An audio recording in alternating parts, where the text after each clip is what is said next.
I don't know how they did it. All I know is they did it. I don't think anybody knows how they did it, how they lifted those stones, how they brought them up to that level. I think we're looking, again, at a lost technology. And it was this ancient apocalypse 12,800 years ago that wiped that from the human memory banks. In the modern world, moving a 340-ton boulder became a multi-million-dollar operation.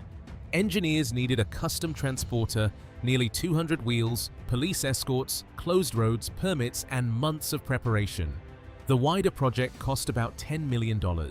Yet more than 3,000 years earlier, Egyptian workers somehow transported a single granite colossus weighing roughly 1,000 tons across nearly 200 kilometers.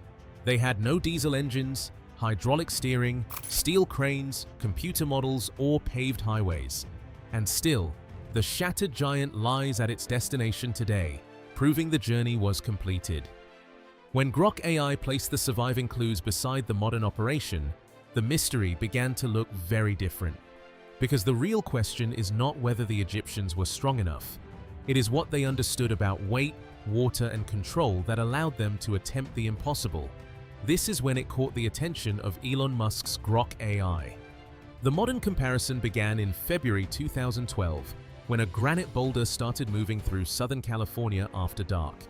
It was being taken to Michael Heiser's levitated mass at the Los Angeles County Museum of Art, better known as LACMA. The stone weighed 340 tons, so an ordinary truck was never an option. Engineers built a transporter around it that stretched approximately 294 feet, rolled on nearly 200 wheels, and looked more like a moving bridge than a vehicle. But the machine was only the beginning. Every bridge, corner, slope, overhead cable, and buried pipe had to be checked. The safest path became a winding 105-mile route through 22 cities and 4 counties, because the obvious roads could not carry the weight. Beginning on February 28, 2012, the move lasted about 11 nights. Police closed intersections, utility crews cleared obstacles, and the transporter crept forward more slowly than a bicycle. Before any wheel turned, teams had already spent months studying the route and securing permits. Watching all of that, the question almost asks itself, if 340 tons required this much planning in the modern world, what would it take to move nearly 3 times that weight without engines, hydraulic brakes, computer models, or steel? That is what makes the Egyptian comparison so hard to dismiss. It does not prove that ancient builders possessed futuristic machines. It shows that the usual picture of thousands of men simply pulling harder cannot be the whole answer. And once Grok began following that question, the trail led to a broken giant in the second court of the Ramesseum, on the Nile's western bank near Luxor. These are the remains of Ramesses II's fallen statue, the Ozymandias Colossus. The Institute for the Study of Ancient Cultures at the University of Chicago describes it as roughly 20 meters high and close to 1,000 tons in weight. The fragments are still inside the temple. So this is not a legend about something Egyptians hoped to do. The granite was cut, moved, delivered, raised, and placed there. Its journey began near Aswan, around 200 kilometers south of ancient Thebes. That fact changes the mood of the mystery. The question is no longer whether the move happened. The shattered colossus settles that. The question is what kind of planning could keep 1,000 tons under control for an entire journey? And this is where Grok noticed the first mistake in the way we imagine it. The Egyptians probably never treated the journey as one enormous pull. They broke it apart. But how many parts were there? And what clue could possibly explain the first one? Grok's first breakthrough was not a lost machine or a secret formula. It was a change in perspective. Seen as one event, the move looks impossible. Seen as a chain, it becomes 7 separate engineering problems. First, quarry workers had to free the granite without letting its own weight crack, tip, or drop it. Second, they needed a support that kept raw granite from scraping directly across rock and sand. Third, the load had to cross narrow passages and slopes without sliding backward. Fourth, it had to enter the Nile without overturning the vessel. Fifth, that vessel had to carry the colossus, cradle, equipment, and crew north. Sixth, loading had to be reversed safely on the western bank. And seventh, the stone had to cross the floodplain, rise inside the temple, and settle onto its base. and the danger changes at every stage. A method that works in the quarry may be useless on a riverbank. A vessel may solve the distance, only to create a new problem of balance. Solving one challenge simply exposes the next. That is also how modern heavy-haul engineers approach a move. Where does the weight rest? How much pressure reaches the ground? What holds the load when everyone stops? So Grok stopped asking, how many people would it take? If teams pulled at different moments, ropes could snap, the support could twist, and the road could fail. More workers did not automatically mean more control. The better question was how specialized crews passed control of the weight from one stage to the next without ever allowing it to move freely. That question led Grok to a damaged wall painting created centuries before Ramesses II. A colossal statue rests on timber while rows of men pull under supervision. Yet the most revealing person is not pulling at all. He stands in front of the sledge, pouring liquid directly onto the road. That small gesture connects an ancient painting to a modern physics laboratory. But the liquid only makes sense once we notice the machine hidden in plain sight beneath the statue. The clue survived inside the tomb of Jehuti-Hotep at Deir el-Bersha. Painted during the Middle Kingdom, it shows a seated colossus tied to a broad wooden sledge. 4 main ropes stretch from the front, where 172 pullers stand in organized rows. Around them are supervisors, equipment carriers, and workers watching the route. It is not a photograph of the Ramesseum move. Jehuti-Hotep's statue was lighter and belonged to another period. What matters is the way the operation is arranged. The statue is not scraping across the ground on its own surface. Its weight rests on long wooden sledge runners, which spread pressure over a wider area. A modern heavy transporter does the same thing with dozens of axles and hundreds of wheels. The technology is different, but the principle is identical. Distribute the load so no small patch of ground carries too much of it. The ropes divide force among groups, making timing essential. When everyone pulls together, their effort reaches the sledge as one controlled surge. If the rhythm breaks, some teams waste energy, while others overload their ropes. Most workers remain in front, away from the dangerous sides, while smaller crews could correct alignment.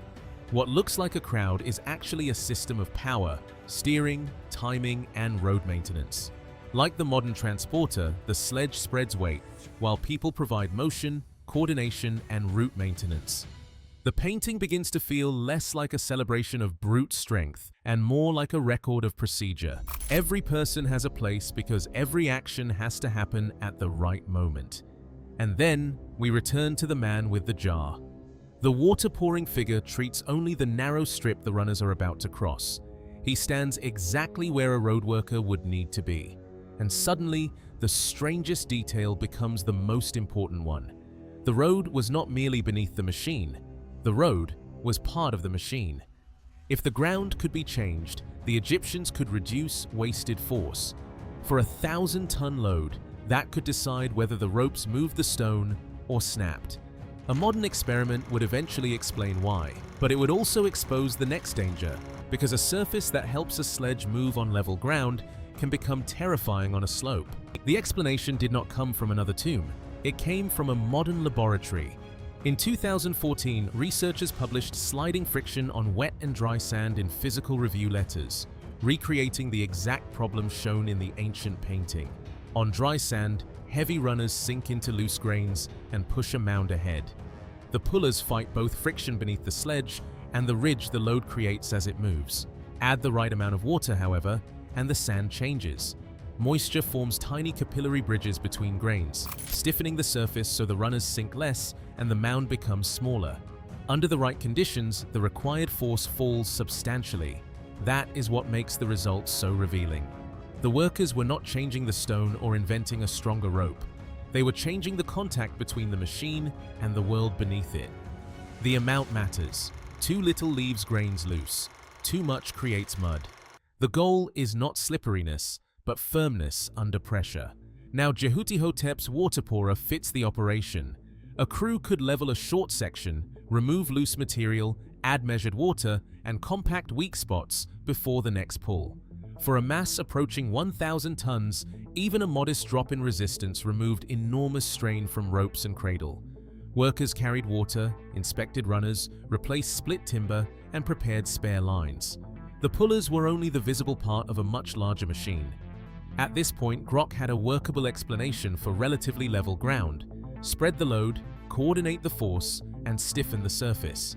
On an incline, however, reduced resistance becomes dangerous. When the front teams stop, gravity pulls the stone backward. One failed rope could release a moving wall of granite. So the next clue could not be about pulling harder. It had to reveal how the Egyptians stopped 1,000 tons from pulling them backward. That clue emerged from an ancient quarry called Hatnub, where archaeologists uncovered a steep ramp, stairways, and a repeating pattern of holes cut into the rock. The wet sand clue explained motion, but not control. That is why Hatnub, in Egypt's eastern desert southeast of Amarna, became so important. At Quarry P, archaeologists cleared a steep central access ramp bordered by rock-cut stairs and repeated post holes.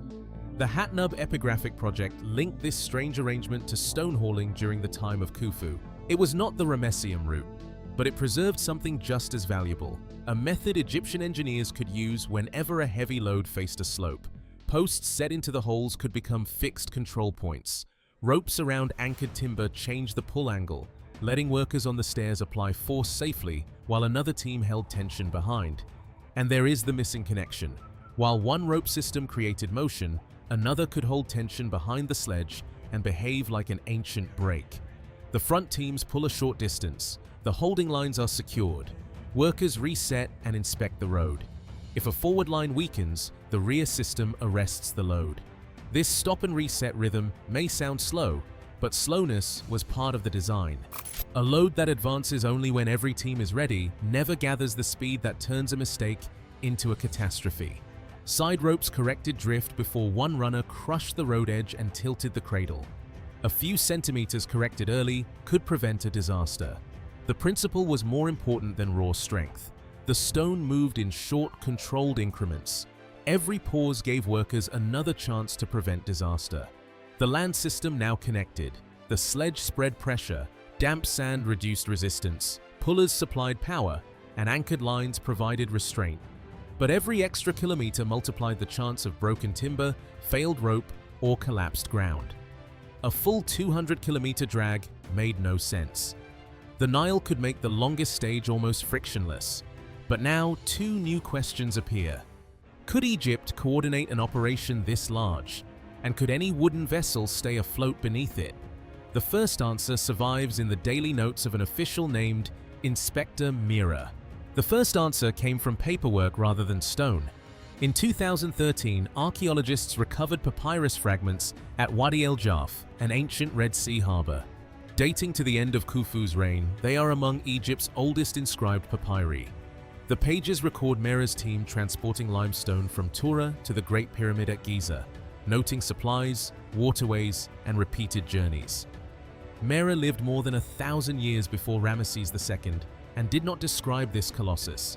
His journal reveals the administrative world that could make such transport possible. The IFAO publication describes roughly 40 men in Mera's mobile team, one unit among quarrymen, boat crews, officials, and workers maintaining canals and supplies. This is where the California move becomes useful again. Levitated mass was not handled by one giant crowd. Engineers studied the route, specialists operated the vehicle, police controlled traffic, and utility crews removed obstacles.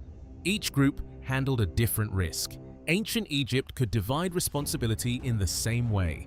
Quarry crews, carpenters, rope makers, sailors, suppliers, and scribes did not all need to pull one rope. They needed to make sure every stage was ready before the stone arrived. That changes the familiar picture of thousands of anonymous laborers straining on one rope. The real operation was a sequence of trained crews whose work overlapped and whose timing had to be coordinated. Timber waited at the quarry, a prepared road reached the river, a landing matched the vessel, and another route stood ready on the western bank. Thousands may have supported the project, but only the right team had to be present for each movement. Egypt's advantage was not endless muscle, but the ability to organize labor, materials, transport, food, and time as one system. Grok now had the organization behind the move. But perfect planning could not make a badly designed barge float. Once the Colossus, cradle, bracing, crew, and equipment came aboard, the load would exceed 1,000 tons. The next link depended on a simple law that no amount of royal authority could bend. A vessel must displace at least as much water as the total weight it carries. That sounds like another impossible wall, until the trail reaches the Temple of a Queen and a relief showing exactly the kind of vessel the journey demanded. At Queen Hatshepsut's mortuary temple at Deir el-Bahari, a relief shows obelisks lying across a large transport barge with towing vessels around it. It is not the Ramesseum Colossus, but it proves Egyptian shipbuilders created special arrangements for monumental stone. The physics is unavoidable. By the principle of buoyancy, a vessel must displace water equal to everything it carries. This craft needed to displace more than 1,000 tons before its platform, tools, and crew were counted. A purpose-built heavy-lift craft could be broad and deep enough to spread the load through a large volume of water. It may have been a reinforced hull or a platform supported by joined vessels. Reliefs show the capability. The exact design remains unknown. But floating is only half the problem. The vessel also had to remain stable. An upright statue would place its center of mass dangerously high. A low, horizontal load was safer, perhaps partly finished and secured to a timber cradle. And that means loading may have been more dangerous than sailing. One sideways shift could lower an edge, admit water, or twist the hull. This is where Grok removed another false image from the mystery. The Egyptians did not need a crane to lift 1,000 tons over the side. They did not need to lift it into open air at all. A prepared bank, loading basin, or earth ramp brought the sledge close to deck height. Front lines pulled, rear lines restrained, side ropes centered the load, and ballast adjusted as weight passed to the vessel. The ramp, vessel, ropes, and ballast became one transfer machine. Remove any part and the loading becomes unstable. Coordinate all four and the stone can move without becoming unsupported. At no point did the stone hang freely. Its weight crossed a supported path gradually until water rather than ground carried it. Once secured, towing and steering crews guided it north with help from the north-flowing Nile current and suitable river depth. For most of the route, the river supported what no army should have dragged over land. The journey became 2 shorter land movements and 1 controlled voyage. That may solve the longest part of the journey, but it does not solve the ending. Everything achieved during loading had to happen again in reverse at Thebes. Then the Colossus still had to cross the floodplain and somehow rise inside the temple. The next part of Grok's reconstruction removes that giant lift as well. The final land journey began on the western bank near the temple complex. The harbor is unknown, but the weight itself tells us what the landing needed to do. The destination had to be ready before the barge arrived. An unloading ramp or sloping bank met the cargo platform at a manageable height. Front ropes drew the sledge onto land, rear ropes controlled its speed, and side teams protected the alignment. As the runners reached the bank, the vessel rose in the water. Rope angles changed, pressure shifted, and the ground accepted more weight a little at a time. Across the Theban floodplain, every earlier clue returned. Crews reinforced soft ground and dampened sand. Pullers advanced in rhythm while side and rear lines kept the sledge aligned. The temporary road needed to carry one extraordinary movement, with crews repairing it around the load. Then came the part that looks most impossible, raising the Colossus. But once again, Grok removed the dramatic image we usually imagine. The Egyptians did not need to suspend the entire statue from a towering crane. A broad earthwork ramp carried the stone near the required height while supporting it from below. Raising and rotating it could then be divided into small gains. Wooden levers opened space for timber cribbing and stone packing. The levers reset, another lift followed, and more packing preserved the gain. Higher ropes controlled the angle, while packed earth limited any fall.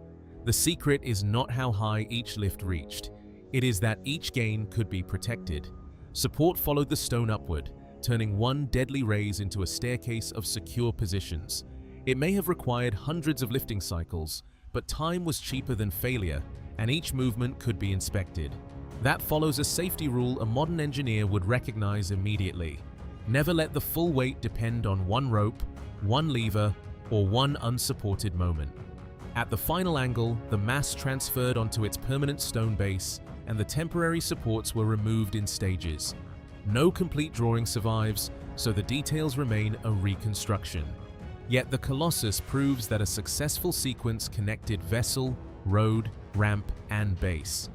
By now, Grok had a possible answer for every danger, but a list of clues is not yet a solution. They still had to connect as one working system. For that, the 340-ton modern boulder has to return one last time. Place the ancient clues beside the levitated mass transporter, and the connection becomes clear. Both operations succeeded by controlling where the weight rested at every moment. Nearly 200 wheels spread the modern pressure. Sledge runners spread the ancient load. Hydraulic steering aligned modern axles. Side ropes corrected the sledge. Modern brakes held the transporter. Rear ropes and anchors restrained the ancient load. Modern roads still had to avoid weak bridges and steep grades. Egyptian crews built and maintained a temporary route around one load. At Lakma, a gantry weighing about 700 tons helped place the boulder. Egyptian builders replaced that powered lift with a ramp, packed earth, levers, and small gains in height. The modern operation coordinated engineers, police, utility crews, and authorities. Ancient administration coordinated quarrymen, carpenters, sailors, scribes, and suppliers. In both cases, the route itself became part of the machine. That is the point the mystery has been building toward. The Egyptians did not need one secret device. They needed a sequence in which each method solved the problem created by the previous one. The sledge spread the load, but loose sand resisted it. Water stiffened the road, but lower resistance became dangerous on a slope. Anchored ropes added restraint, but no rope made a 200-kilometer drag sensible. The Nile removed that distance, but demanded a stable vessel and controlled transfer. Back on land, the stone still needed a road and gradual rise. Every clue leads to the next because every solution creates a new boundary. That interlocking logic is stronger than any one reconstruction. We may debate the precise hull or the shape of the final ramp, but the physical demands do not disappear. Pressure still has to be spread, motion restrained, and balance protected. That is why, how many workers did it take, is the wrong question. Force mattered, but the project depended on managing pressure, resistance, direction, balance, distance, and time. The modern operation cost millions because controlling a huge load requires far more than the moment it moves. Ancient Egypt faced the same truth with different tools, and the Ramesseum proves those tools worked. Now Grok can finally answer the title, following the Colossus from the quarry bed near Aswan to its base inside the Ramesseum.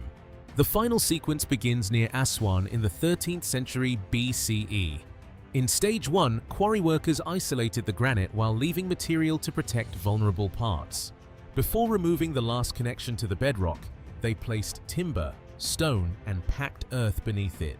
The weight passed gradually from natural rock to a prepared support. The Colossus may have been partly shaped to remove unnecessary mass, then settled onto a reinforced sledge for the first land stage. Stage 2 was the controlled escape from the quarry. Rope teams pulled from planned directions. Fixed anchors changed the force angle, side lines centered the runners, and rear lines acted as brakes. The load advanced, stopped, was secured, then advanced again. Stage 3 was the prepared road to the Nile. Crews cleared loose stone, filled depressions, and strengthened soft ground. Measured water stiffened sandy sections, so the runners sank less and more effort reached the load. Stage 4 was the transfer onto a purpose-built vessel. An earth ramp or loading basin brought the sledge to deck height. Front ropes pulled, rear ropes restrained, sidelines protected balance, and timbers spread pressure through the craft. They did not hoist 1,000 tons. They moved it across a supported path while weight passed from land to water. Stage 5 was the voyage north. A heavy vessel displaced enough water for the complete load. Towing craft provided guidance, while sailors watched depth, current, and position. For approximately 200 kilometers, buoyancy carried what no land crew should have dragged continuously. Stage 6 reversed the transfer on the west bank at Thebes. A prepared landing met the vessel. Rear ropes controlled the sledge as weight returned to land. Crews then hauled it toward the temple using prepared ground, damp sand, alignment lines, and controlled pauses. Stage 7 was the final raise. A broad ramp carried the stone close to its destination. Earth and timber supported it below. Levers opened small gaps, packing preserved each gain, and higher ropes controlled the angle. One terrifying lift became many reversible adjustments. Then the temporary supports were removed in stages until the permanent base carried the full weight. This is Grok's evidence-based answer. The Egyptians moved the 1,000-ton Colossus by controlling its weight, not by overpowering it. The sledge distributed pressure. Damp sand reduced resistance. Rope teams supplied motion. Anchors provided steering and braking. The Nile carried the long-distance load. Ramps replaced a vertical lift. Levers and packing divided danger into small movements. Royal administration connected every stage. No element worked alone. A sledge could not cross 200 kilometers efficiently. Water could not control a slope. A barge could not place the statue. A lever could not raise it without support. The real Egyptian machine was the entire journey. It included the quarry, cradle, road, pullers, anchors, loading basin, vessel, Nile current, landing ramp, earthwork, and officials connecting them. More than 3,000 years later, a 340-ton boulder still needed a custom transporter, nearly 200 wheels, a 105-mile route, escorts, utility crews, and a project valued near $10 million. That comparison does not make the Egyptian achievement impossible. It shows how sophisticated the planning had to be. Egypt replaced engines with organized labor, hydraulic brakes with ropes and anchors, permanent roads with a route built around the load, and a giant crane with supporting earth. Whenever possible, water carried the weight. The Egyptians did not break the laws of physics. They arranged the entire operation around them. The final proof lies in the Ramesseum. Its broken fragments mark the end of a route that began near Aswan. Every one of those 1,000 tons reached the temple. The exact vessel, landing, and erection structure remain unknown, and future excavations may change details. But the central answer is visible. Egyptian engineers turned one impossible 1,000-ton move into 7 controlled stages and never allowed the stone's full weight to become uncontrolled. Subscribe to our channel.